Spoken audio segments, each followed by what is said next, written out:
पांच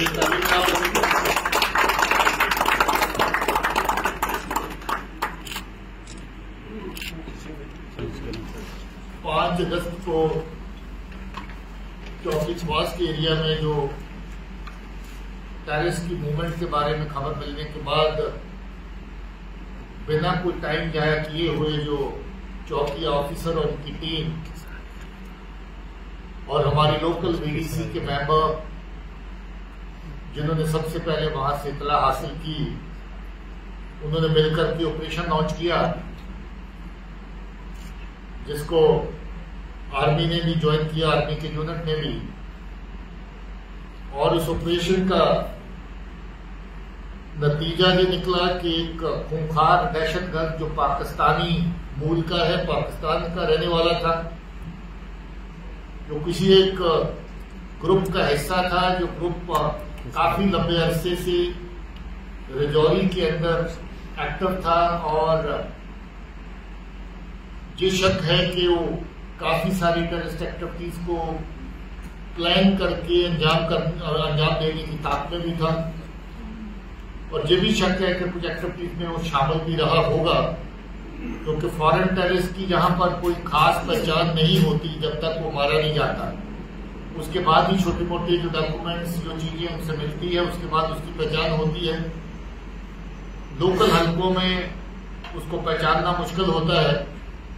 तो ये कामयाब ऑपरेशन जिसमें हमारी चौकी के ऑफिसर और उसके जवान साथियों ने और वीडीसी ने मिलकर के सब्सिक्वेंट आर्मी की सपोर्ट के साथ जो ऑपरेशन किया, जिसमें इस आतंकी का, दहशतगर्दी के सरगुना का सफाया हुआ इस एरिया में। वो ऑपरेशन लंबा अरसा चलता रहा और उसके बाद जो वहां से भाग निकले आतंकी, उनकी भी हॉट चीज चलती रही। और कुछ दिनों के बाद, लगभग 10-12 दिन के वक्फे के बाद, एक और दहशतगर्द जहां से रियासी के रास्ते पे चलते हुए पहाड़ी से नीचे गिरा हुआ, मरा हुआ पाया गया, जिसके बारे में पहले ही इतला एडीजी जम्मू और इनकी टीम और डीआईजी उधमपुर अपने मीडिया की ब्रीफिंग में दे चुके हैं। ऐसा लग रहा है कि ये ग्रुप बड़ा था और यही ग्रुप आगे बिखर करके दो हिस्सों में, दो की टोली में चल रहा था, जिसकी एक टोली 3 दिन पहले फिर से रियासी के चसाना एरिया में स्पॉट की गई, और उसकी इतला आने के बाद फिर से वहां पर थाना चसाना और चौकी तुली ने मिलकर के ऑपरेशन वहां पर किया, जिसको सब्सिक्वेंटली 33 आरआर की टुकड़ी ने भी ज्वाइन किया। वो ऑपरेशन अभी भी जारी है। उस ऑपरेशन में भी एक दहशतगर्द अभी तक मारा गया है, जो लगता है कि पाकिस्तानी मूल का है। उसकी पहचान और बाकी चीजें सब्सिक्वेंटली शेयर कर ली जाएंगी, मगर अंदाजा है कि वो भी पाकिस्तानी ओरिजिन का है।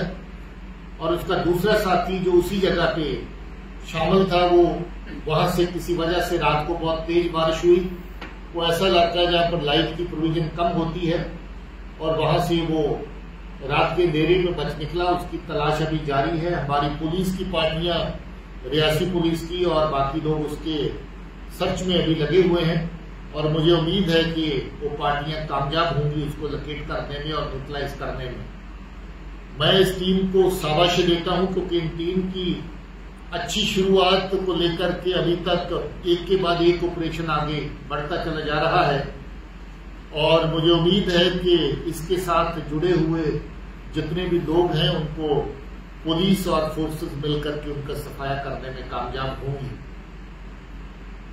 रजौरी और पुंछ के खित्ते में पिछले कुछ अरसे से दहशतगर्दी की कार्रवाइयों को बढ़ावा देने के लिए पाकिस्तान की साजिश को लेकर के, जहां पर जो गिरोह पाकिस्तान की तरफ से इन्फिल्ट्रेट करवाए जा रहे हैं, कुछ जहां पर दहशतगर्दी की कार्रवाइयां उन्होंने की, मगर जिस तरीके से हमारे लोगों ने, पुलिस ने, फोर्सेस ने इस एरिया की एरिया डोमिनेशन और सुरक्षा को मजबूत किया है, जिस तरीके से बड़ी तादाद में ऑपरेशंस जगह जगह लॉन्च किए गए हैं, ऐसे ग्रुप्स को बहुत जगह को इन्फिल्ट्रेट करते हुए उनका सफाया किया गया, और जो बचे हुए लोग आगे निकल के आ गए, उनका भी एक के बाद एक करके सफाया हो रहा है।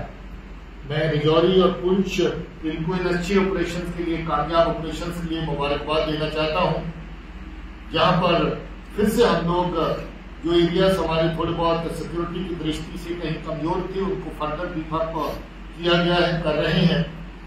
और किसी भी सूरत में जहां पर आतंक का सर उठने नहीं दिया जाएगा, उसको कुचला जाएगा।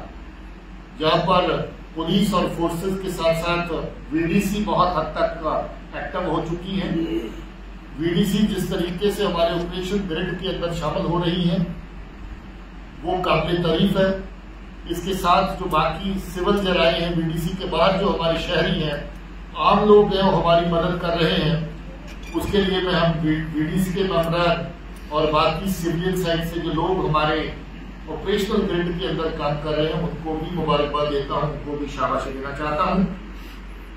मुझे उम्मीद है कि ADG Kashmir, DIG range, SSP जिला, बाकी जो सिक्योरिटी फोर्सेज है उनके जो ऑफिसर और उनकी टीमें, आर्मी के ऑफिसर उनकी टीमें जिस तरीके से काम कर रही है, हम पाकिस्तान की हर नई साजिश को नाकाम करने में कामयाब होंगे।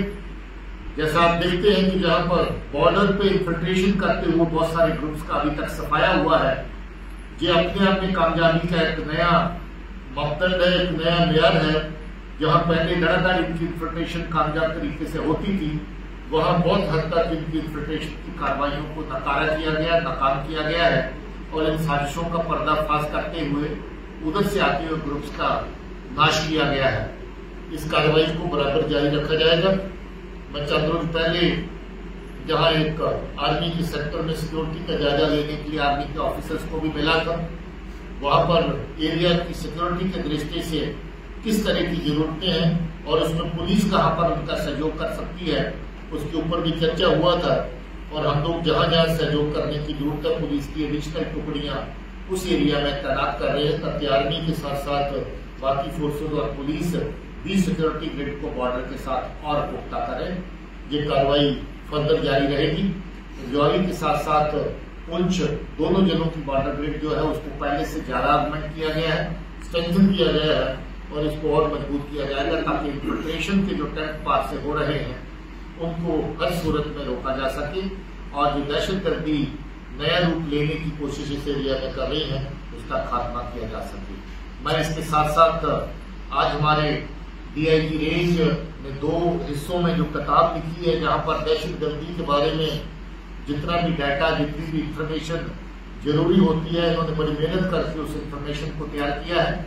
ये दो बड़ी किताबें आपने अभी देखी हैं, उन किताबों का हमने विमोचन किया है और ये किताबों में जो डाटा है ये हमारी फोर्सेस के साथ, हमारे लोकल पुलिस के साथ शेयर किया जाएगा, ताकि सब लोग ये जान लें कि किस तरह की आतंक की जो कार्रवाइयां वो हुई है, उसके बारे में क्या डाटा अवेलेबल है, किस तरह की साजिशें इस डाटा की बुनियाद के ऊपर काम करते हुए हम लोग और आगे नाकाम कर सकते हैं, उसके बारे में इसमें डाटा है। कौन लोग हैं जो दहशतगर्दी में वल्नरेबल हैं, जो किसी न किसी सूरत में दहशतगर्दों का साथ देते आ रहे हैं, अभी भी दे रहे हैं या आगे भी चांसेस उनके हो सकते हैं। किस तरीके से नार्को और टेरर दोनों मिलकर एक साथ जो है वो आगे चल रहे हैं। ये एक पाकिस्तान की नई साजिश का हिस्सा है कि जहां वेपन की स्मगलिंग होती है, दहशतगर्द को इन्फिल्ट्रेट करवाया जाता है, वहां नारकोटिक्स का पेशा व्यापार करके उसमें जो पैसा आता है उसको दहशतगर्दी को फरोग करने के लिए इस्तेमाल किया जाता है। रिजौरी पुंछ के एरिया में सीनियर अफसर्स की क़यादत में बहुत ऑपरेशन हुए, जिसमें स्मगल किए हुए वेपन के साथ बड़ी तादाद में नारकोटिक्स जो है उनके जखीरे भी पकड़े गए और उसमें सख्त से सख्त कार्रवाई की जा रही है। अभी आप जानते हैं कि पाकिस्तान की तरफ से कुछ ऐसे लोग जो जहां से जाकर के जो मुल्क के, वतन के, कौम के लोगों के गद्दार हैं, वो पाकिस्तान में जाकर के पनाह लेके बैठ गए, जहां पर दहशतगर्दी की कार्रवाइयों में पहले शामिल थे। अभी उस पार से बैठ के दहशतगर्दी को फरोग देने की कोशिशें करते हैं। उनका डाटा भी तैयार कर लिया गया है। चंद रोज पहले डोडा रेंज के अंदर ऐसे जो गद्दार लोग हैं उनके खिलाफ बड़ी सख्त कार्रवाई करी गई है। उनकी प्रॉपर्टीज की जब्ती, उनको भगौड़े करार देना, उनके बारे में अखबारों में इश्तिहार निकालना और आने वाले टाइम के लिए उनके रास्ते बंद करना, उनके शिकंजा कसना, उसकी कार्रवाई इस वक्त जारी है। उनका साथ जो जहां बैठ के लोग देते हैं उनके खिलाफ सख्त कार्रवाई की जा रही है। ये जो आर पार में आपसी रिश्ते दहशतगर्दी को फरोग देने के लिए पैदा हुए, उन रिश्तों को तोड़ा जाएगा, निचोड़ा जाएगा और उनको खत्म किया जाएगा। उसके ऊपर सख्त कार्रवाई जैसे वहां हुई है, इसी तरीके से ऐसी कार्रवाई रिजौरी पुंछ रेंज में भी की गई है और उनकी निशानदेही अभी भी जारी है। इस तरह के लिंक जो पार से दहशतगर्दी को चलाने वाले लोकल लिंक जहां पर पैदा करने की कोशिश करते हैं, उनको किसी भी सूरत में बख्शा नहीं जाएगा। सख्त से सख्त कार्रवाई उनके खिलाफ की जाएगी।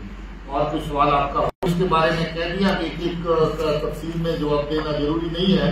मैंने कहा कि जो आर पार से काम करने वाले जहां पर OGW तैयार करते हैं, उनकी निशानदेही की गई है, की जा रही है और उनके खिलाफ सख्त से सख्त कार्रवाई जो है करी भी जा रही है और आगे भी। इसका एग्जैक्ट डाटा देना जो है वो मुमकिन नहीं होता। जैसे हम लोग पहले भी बात करते हैं कि 1-2 ग्रुप ऐसे हैं जो ज्यादा से ज्यादा 3 ग्रुप ऐसे जिनका अलग अलग जगह पे सेटिंग होती रहती है, जो मोबाइल रहते हैं, एक जगह से दूसरी जगह में हिलते फिरते रहते हैं, जिसके चलते इनकी गिनती कई बार जरूरत से ज्यादा भी आती जाती है। 9 से 12 के करीब इनकी गिनती आती जाती, जिसमें अभी देख लीजिए 3 लोगों का सफाया पिछले कुछ दिनों से हो गया, चौथा भी उसकी सर्च जारी है। और उससे पहले भी जहां पर एक दहशतगर्द मारा गया था, तो इनको कम करने का सिलसिला जारी है। इनकी ये भी कोशिश रहती है कि जहां से पार करके जहां सा एरिया और कश्मीर की तरफ चले जाएं, चांसेस ये भी रहते हैं कि कुछ लोग कुलगाम शोपियां के एरिया में जहां से क्रॉस करके वहां जाकर के पनाह लेते हैं, वहां पर भी निशानदेही करने का सिलसिला बराबर जारी है। कुछ एक फॉरेन टेररिस्ट की वहां पर भी सूची बनी है, निशानदेही की गई है। मुमकिन है कि इनका इधर से उधर और उधर से इधर आने का सिलसिला आपस में चलता रहता हो और यही गिनती जो है कभी इधर काउंट होती है और कभी इधर से पार कुलगाम और शोपियां के एरिया में भी काउंट होती है। मगर हम दोनों तरफ एक्टिव हैं, दोनों तरफ इनका सफाया करने की कार्रवाई जारी है। इस पर रोक लगाने के लिए पहले तो पाकिस्तान की एजेंसीज को काम करना होगा, जहां से जो सामान तैयार होकर इधर आता है।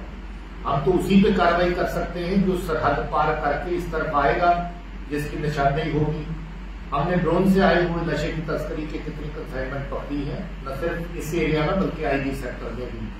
जो लोग लेके आते हैं उसके ऊपर कर्जा कसा गया है। बहुत सारे लोग बॉर्डर के ऊपर जो सरहद के गांव में लोग हैं और वो वहां पर जो हमारे इधर के लोग उधर वालों का साथ दे करके तस्करी को फरोग देते हैं, उनके खिलाफ कार्रवाई की गई है। मुझे ये लगता है कि हम लोग जहां पुलिस की कार्रवाई, सिक्योरिटी फोर्सेज की कार्रवाई बड़ी सख्ती से इसमें अमल में लाई जा रही है, वहां लोगों को भी सतर्क होने की जरूरत है। लोग भी अपने अपने एरिया में देखें और ऐसे गंदे जो अनासर है उनको आइडेंटिफाई करें, उनकी निशानदेही करें।